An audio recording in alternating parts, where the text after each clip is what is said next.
થઈ ગઈ। આજે પોલીસને કહીએ છીએ સિંઘમના દીકરા બનીને ડંફાસો કરવા નહીં આવતા। આજે મહેરબાની કરજો, કોઈએ સિંઘમગીરી કરવાની જરૂર નથી। ક્યાંક ને ક્યાંક તમારા પેટમાં અનાજ પડ્યું છે, એ અમારું પડ્યું છે। અને પોલીસને કહીએ છીએ અમે જગતના બાપ છીએ, મતલબ એસપી ડીવાયએસપી ના બાપ છે આપણે। કોઈ ખોટું ન લગાડતા, હું વાણી વિલાસ નથી કરતો, પણ આ તો દુનિયાએ જગતના બાપનું અમને બિરુદ આપ્યું છે। દુનિયામાં જેટલા લોકો છે એના બાપ અહીંયા આજે બોટાદમાં ઉભા છે। એટલે પોલીસ પ્રશાસનને કહીએ છીએ ભાજપના ઈશારે આ યાર્ડની અંદર જે કડદો થઈ રહ્યો છે, જે ખેડૂતોને લૂંટવામાં આવી રહ્યા છે, એના સામેની અમારી લડાઈ છે। આ લડાઈ પરિણામ સુધી અમે લડવાના છીએ, એ વાત નક્કી છે। બધા સાથે છો ને? ચાહે જેવડી બી લડાઈ લડવી પડે, આજે પરિણામ ન આવે ત્યાં સુધી રાજુ કરપડા અહીંથી હટવાનો નથી। તમને કહેવા માટે આવ્યો છું।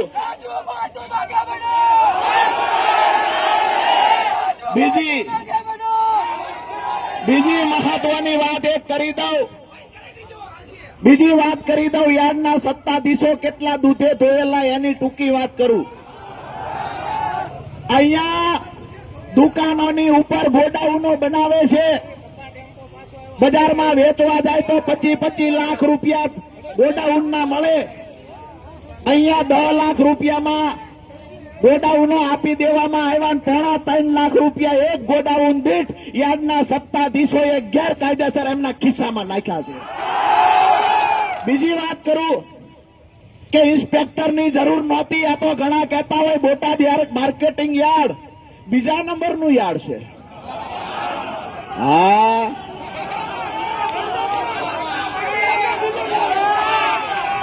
આવકમાં બીજા નંબરનું યાર્ડ છે, લૂંટવામાં તો પહેલા નંબરનું યાર્ડ છે।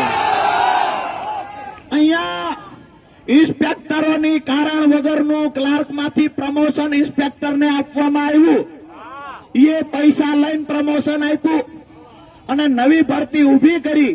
આ તો પરસોત્તમભાઈ રાઠોડ જેવા, કાળુભાઈ જેવા 5 માણસ જાગૃત હતા કે જેને અરજીઓ કરી કે આ તો 20-25 લાખ લેવા હાટુ નવી ભરતી ઉભી કરી છે, એટલે ભરતી બંધ થઈ।